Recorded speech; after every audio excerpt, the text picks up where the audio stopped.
উঠে আসছে কি দুর্নীতি কবে কমে গিয়েছিল পশ্চিমবঙ্গ থেকে 2011-র পর থেকে আমরা যা দুর্নীতি দেখতে একের পর এক দুর্নীতিগুলো নাম বদল করছে, পোশাক বদল করছে, নতুন নতুন নাম পাচ্ছি আমরা। শিক্ষা গেছে, স্বাস্থ্য গেছে, গরিমা গেছে, শিল্প গেছে, এখন দুর্নীতি সম্বল বাঙালির। পশ্চিমবঙ্গের নাম আগে ছিল কালচারাল ক্যাপিটাল, এখন হচ্ছে দুর্নীতির ক্যাপিটাল। মমতা বন্দ্যোপাধ্যায় এক অনন্যা, যেমন জ্ঞান তেমনি বিদ্যা তেমনি বুদ্ধি আমরা দেখতে পাচ্ছি সেলিব্রিটিদেরকে, এবং এরা না সমাজের পক্ষে খুব ক্ষতিকর হয়ে যাচ্ছে। মানে সেলিব্রিটি শব্দের যে অ্যাকচুয়াল যে কি শব্দ, তার যে কি অর্থ, সেটা যে কোথায় গিয়ে দাঁড়াচ্ছে, তার থেকে এইসব শিকিদুঙানিরা সেই বিষয়গুলোর গুরুত্ব এবং মান নামাচ্ছে। এবং উনি তার থেকেও বড় কথা, উনি হচ্ছেন একজন একটি আন্দোলনকে সংগঠিত করেছিলেন। তাহলে কি ওনাকে ধরে নিতে হবে উনি পেশাদার আন্দোলনজীবী? প্রথম রাত দখলের অন্যতম কাণ্ডারি বলে ধরা হয়, তিনি আন্দোলনকে সামনে রেখে কি চাকরির চেষ্টা করছেন? নয়তো চাকরি সম্পর্কিত একটি অ্যাপে আন্দোলনের প্রসঙ্গ আসবেই বা কেন? না, আসলে নিজেকে চাকরির চেষ্টা করছেন কিনা আমি সেটা বলতে পারি না, তবে নিজেকে সেলিব্রিটি বানানোর চেষ্টা করছেন, এখানে কোনো সন্দেহ নেই। জানি না, ইনি নিশ্চয়ই একটা আন্দোলনকে উনি সংগঠিত করেছিলেন, সবই ভালো, কিন্তু এই ধরনের সেলফ ডিক্লেয়ার সেলিব্রিটিরাই না সমাজের পক্ষে, এই সমাজ মাধ্যম এসে যাওয়াতে এই ধরনের সেলফ ডিক্লেয়ার আমরা দেখতে পাচ্ছি সেলিব্রিটিদেরকে, এবং এরা না সমাজের পক্ষে খুব ক্ষতিকর হয়ে যাচ্ছে। মানে সেলিব্রিটি শব্দের যে অ্যাকচুয়াল যে কি শব্দ, তার যে কি অর্থ, সেটা যে কোথায় গিয়ে দাঁড়াচ্ছে, তার থেকে এইসব শিকিদুঙানিরা সেই বিষয়গুলোর গুরুত্ব এবং মান নামাচ্ছে। এবং উনি তার থেকেও বড় কথা, উনি হচ্ছেন একজন একটি আন্দোলনকে সংগঠিত করেছিলেন। তাহলে কি ওনাকে ধরে নিতে হবে উনি পেশাদার আন্দোলনজীবী? এটাকে ধরে নিতে হবে পেশাদার হিসেবে আন্দোলনটাকে বেছে নিচ্ছেন। ভালো লাগলো না, খুব খারাপ লাগলো শুনতে। খাস কলকাতায় কসবায় তৃণমূল কাউন্সিলরকে গুলি করার চেষ্টা, যেখানে সাধারণ মানুষ আতঙ্কিত হয়ে আছে। কাউন্সিলরই যেখানে সুরক্ষিত নেই, সেখানে সাধারণ মানুষের কি হবে? কাউন্সিলর সুরক্ষিত নেই, তার কারণটা হচ্ছে এখানে সাধারণ মানুষের ভয় পাওয়ার কোনো কারণ নেই। আমি প্রাক্তন তৃণমূল কর্মী হয়ে বলছি, সাধারণ মানুষের ভয় পাওয়ার কোনো কারণ নেই।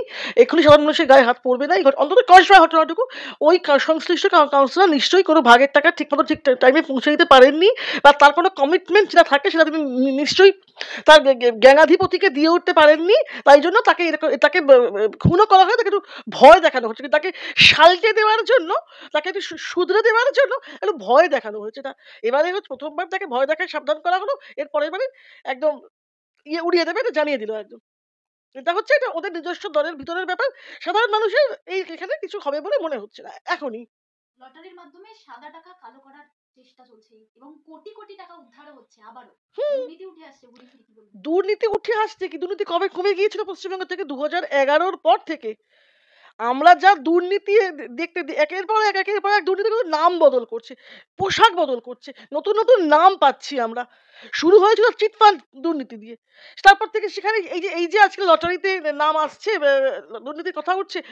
অনুব্রতর মেয়ে লটারি পেয়েছিল, ওই যে লটারিটার ভাইপোর নাকি মালিক বা ভাইপোর কিনা কোনো একটা নিয়ন্ত্রণ রয়েছে, সেই ডিয়ার লটারি অনুব্রতর মেয়ে পেয়েছিল। ওটাও তো একটা দুর্নীতিরই অংশ, ওটাও তো এই দুর্নীতিরই একটা পার্ট, যেটা আস্তে আস্তে আস্তে আস্তে উঠে আসছে। এইসব আমাদের রাজ্যে এখন পশ্চিমবঙ্গের নাম আগে ছিল কালচারাল ক্যাপিটাল, এখন হচ্ছে দুর্নীতির ক্যাপিটাল।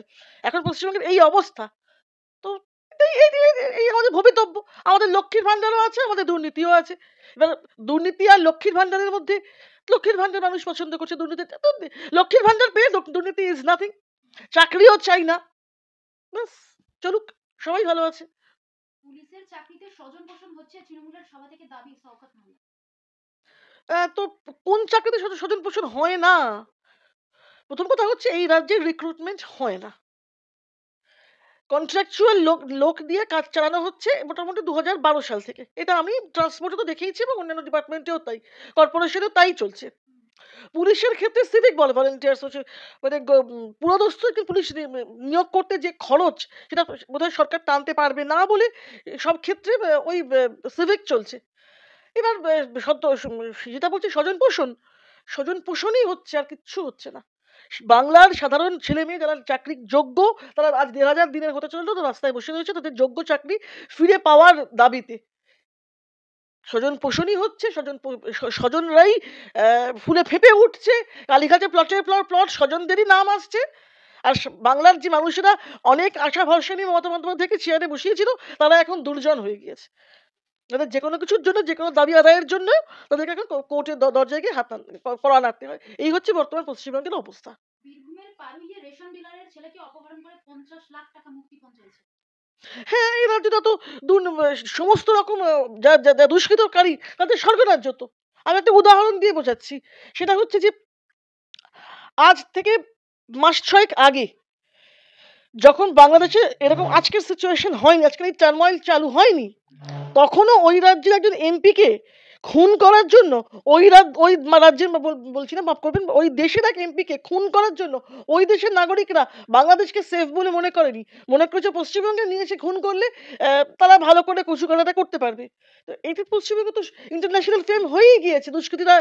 দুষ্কৃতীরা সেফ, এখানে যে কোনো অন্যায় করলে তোমার কোনো তদন্ত হবে না, তোমাকে কোনো শাস্তির মুখে পড়তে হবে না।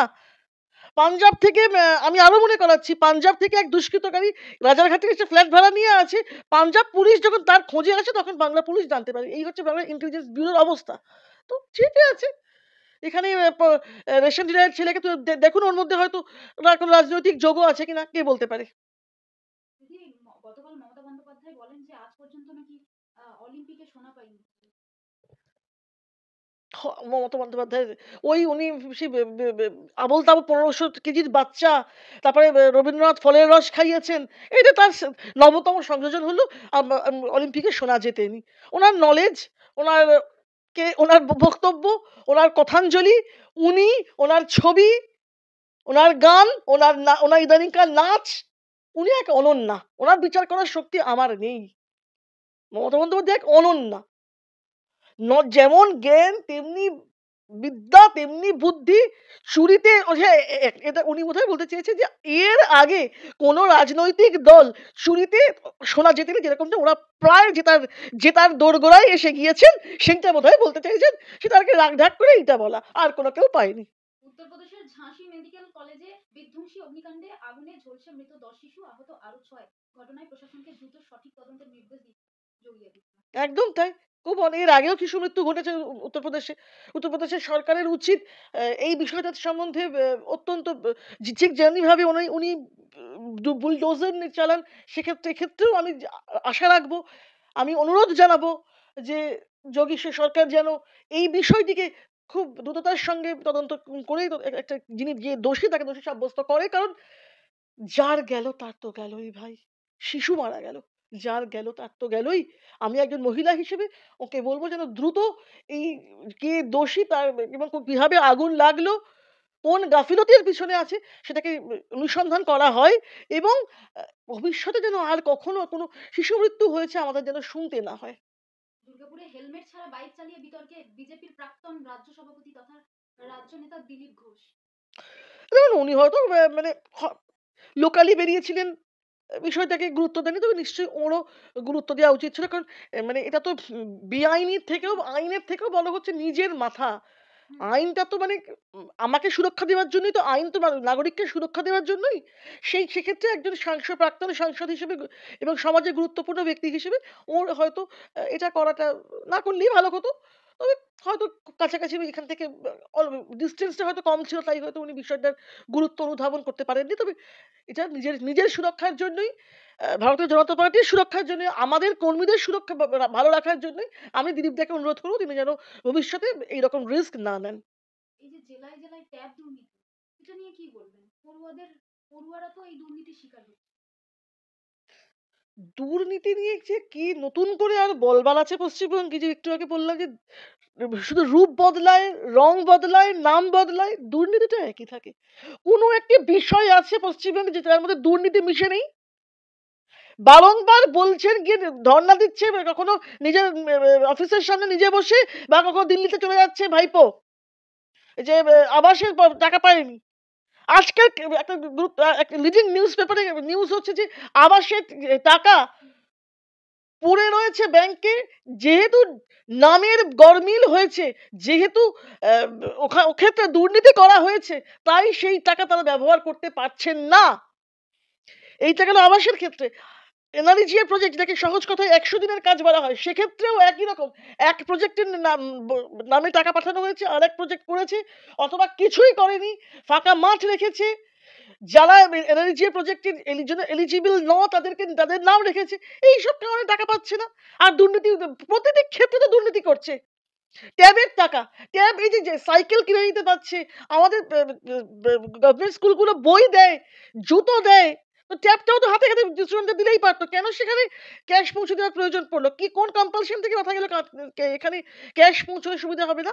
এবং সেটা এবং জানা যাচ্ছে তো এই দুর্নীতির বীজ অনেক দূর বপন হয়ে আছে। সে বিরাট ব্যাপার, আমরা যা সাধারণ মানুষ সংবাদ মাধ্যম থেকে যা পড়ে চলে জানতে পারি, তো ভয়ানক ব্যাপার। শুধু তৃণমূল আছে, ভয়ানক একরকম আর্থিক দুর্নীতি হবে না, কিন্তু ভেবে নেওয়াটা আমারই ভাবনার সীমাবদ্ধতা।